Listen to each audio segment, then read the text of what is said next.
300 বছৰীয়া এক ঐতিহ্য বন বিভাগৰ এটা হঠকাৰী সিদ্ধান্ত আৰু তাৰ পিছতেই হাহাকাৰ খিলঞ্জীয়াৰ বন বিভাগৰ স্বেচ্ছাচাৰী সিদ্ধান্তত খিলঞ্জীয়াৰ হাহাকাৰ কোনো লোকক অৱগত নকৰাকৈ খিলঞ্জীয়া গাঁও দখলৰ চেষ্টা বন বিভাগৰ ডিস্ট্ৰিক্ট ফৰেষ্ট অফিচাৰ ৰেঞ্জাৰে নামানে মুখ্যমন্ত্ৰী খিলঞ্জীয়াৰ নীতি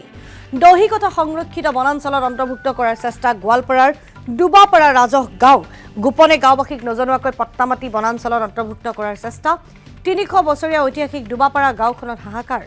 ডুবাপাৰা গাঁওখনক দহিকথা বনাঞ্চলত অন্তৰ্ভুক্ত কৰাৰ কুটকৌশল পূৰ্বেও ডুবাপাৰাৰ খিলঞ্জীয়া এলেকাত হৈছিল উচ্ছেদ গাঁৱৰ মাজেৰে সীমা নিৰ্ধাৰণ কৰিলে খেতি কৰিব নোৱাৰিব গাঁওবাসীয়ে বনাঞ্চলৰ সীমাত অন্তৰ্ভুক্ত হ'ব খেতি পথাৰ পট্টামাটিও প্ৰয়োজনত অন্তৰ্ভুক্ত কৰিম বুলি ফৰেষ্টাৰে ধমক দিয়াৰ অভিযোগ ইতিমধ্যে স্থানীয় লোকে বিষয়টো জিলা আয়ুক্তক অৱগত কৰিছে 300 বছৰ পুৰণি খিলঞ্জীয়া গাঁও ডুবাপাৰাৰ পট্টামাটি দখল কৰিব বিচৰাৰ অভিযোগ বন বিভাগৰ বিৰুদ্ধে বন বিভাগে এনেকৈ চলাই নেকি চৈৰাচাৰিতা কোনো জাননী অবিহনে গাঁৱৰ মাজেৰে ফেন্সিঙৰ কাম আৰম্ভ কৰিছে বন বিভাগে জিলা আয়ুক্তৰ এতিয়া কাষ চাপিছে ডুবাপাৰাবাসীয়ে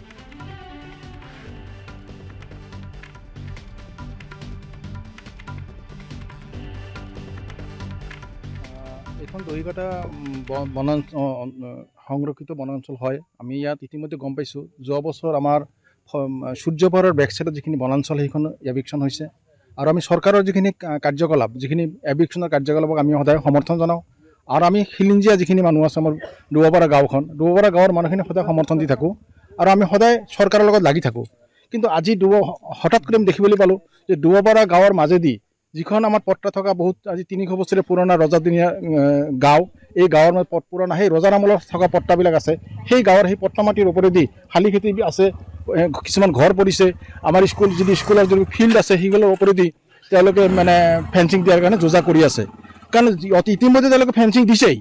সেই ফেন্সিংটো আকৌ উঠাই পেলাই আকৌ গাঁৱৰ মাজেদি ফেন্সিং দিব ওলাইছে এইটো আমি ইয়াৰ কিছু বুজি নাপালোঁ আৰু আমি খুব দুখ পাইছোঁ আমাৰ গোটেই গাঁৱৰ অঞ্চলৰ মানুহখিনি যিখিনি ৰাইজখিনি খুব দুখিত হৈছে আৰু এইটো মই চৰকাৰক অনুৰোধ জনাইছোঁ আমাৰ স্থানীয় বিধায়ক তেখেতকে অনুৰোধ জনাইছোঁ আমাৰ মুখ্যমন্ত্ৰী মহোদয়কে মই আজিৰ জৰিয়তে অনুৰোধ জনাইছোঁ যে এইখন পুৰণা ডুবাপাৰা গাঁওখন এই গাঁওখনত যাতে কোনো ক্ষতিগ্ৰস্ত নহয় এই মানুহখিনি যাতে মনত আঘাত নাপায় এওঁলোকক যাতে এইটো বিবেচনা কৰাৰ কাৰণে আমি অনুৰোধ জনাইছোঁ যাতে এওঁলোকক যাতে কোনো ধৰণৰ মানে এভিকশ্যনৰ আওতাত নেপেলায় মানুহখিনিক যাতে অসুবিধাত নেপেলায় মই অনুৰোধ কৰোঁ মোৰ বাৰে বাৰে